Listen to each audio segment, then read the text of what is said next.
Well, I see you dug up the original movie poster. Oh, boy.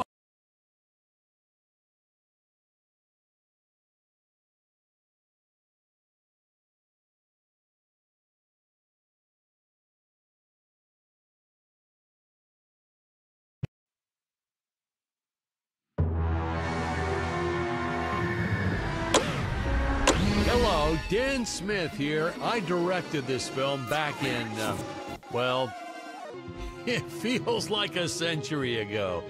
Yeah. The ship's velocity reactor is damaged. Played, of course, by actor Jonathan Digby. Went on to some minor roles after this. Such a shame. I thought from day one, this guy's got leading man written all over his face.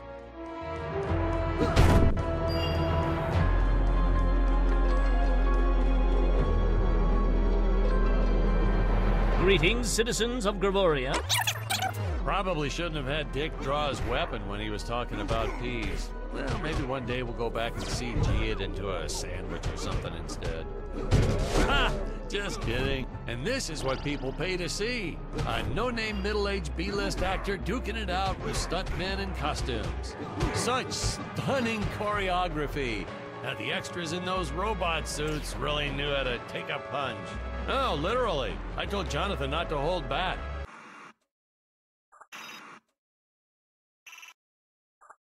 Give it all to him.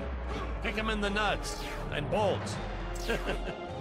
And I know what you're thinking, but don't worry. We handled it responsibly. We made them all sign waivers not to sue for injuries. Holy smokes!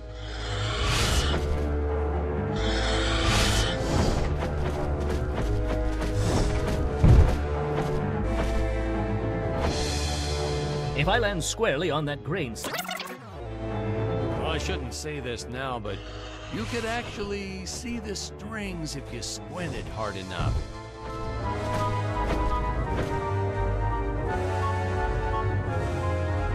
A screenwriting trick from back in the old days. You put a grain silo or some haystacks down and it solves all your gravity-related problems.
Nasty letters from scientists complaining about our portrayal of the dinosaurs was news to me. Apparently, these stegosauruses weren't meat eaters. Must have preferred shellfish or something. Wow, how do they know? That's what I say.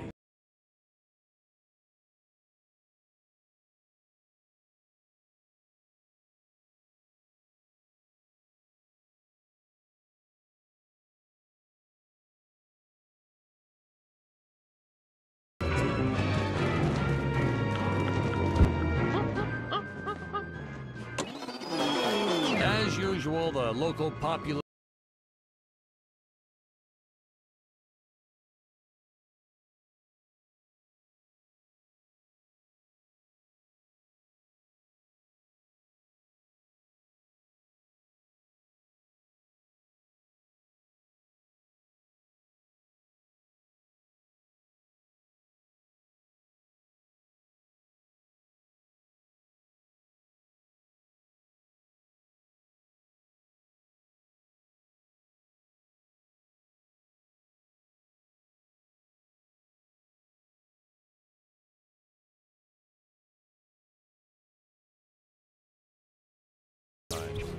Our props master tried to make How the curious. weapons soft, but there's only so much to do. Lucky for us, Dick's entire body was covered in that spacesuit. That thing was a lifesaver when it came to hiding bruises. You'll notice the gold disappears when Dick touches it. We had a deleted scene that explained he's actually teleporting it back to his ship. It's funny, no one ever questioned how Dick was able to walk around with an infinite amount of gold on him. We had to redo these shots. Our first attempt was kind of a disaster. We tried using real apes, thought it'd cut down on the costume budget a bit. But have you ever tried working with apes? They are the worst actors ever. They don't sit still for a moment, and the second you take your eyes off of them, they're flinging their feces all over the place. Jonathan refused to work with them after he got, well, let's just say that he had to take more than a couple of showers one day. You know, you never forget the smell of monkey poo. We steam cleaned the studio top to bottom. Still never got rid of it entirely. All through the rest of the shot, we kept finding those little surprises hiding inside various props. Boy, were those the days.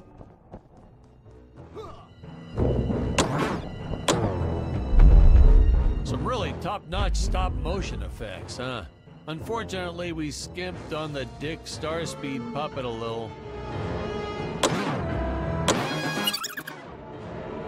Oh, this was groundbreaking.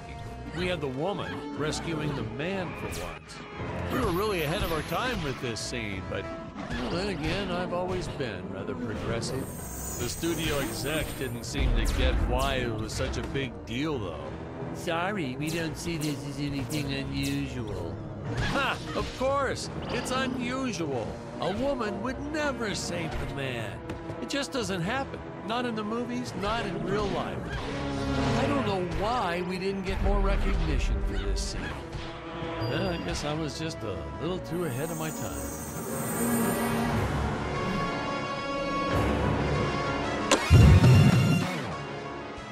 Thank you for saving me.